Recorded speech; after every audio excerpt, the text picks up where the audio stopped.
Baadhi ya watoto huko Asia Mashariki, haswa nchini China, huzaliwa na aina ya macho iitayo monolid. Hii ina maana kuwa kope la juu halina mkunjo unaoonekana wazi, lakini jambo muhimu ni hili: macho haya ni ya kawaida kabisa na mara nyingi hayaathiri uwezo wa kuona wala afya ya mtoto.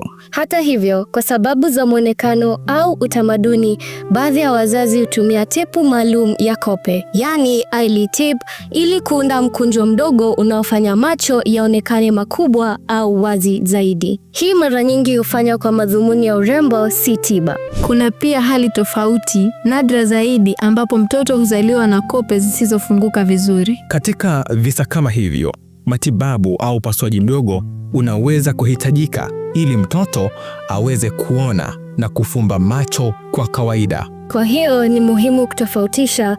Monolid ni umbo la kawaida la jicho, lakini kope lisilofunguka ni tatizo la kiafya linaloweza kutibiwa.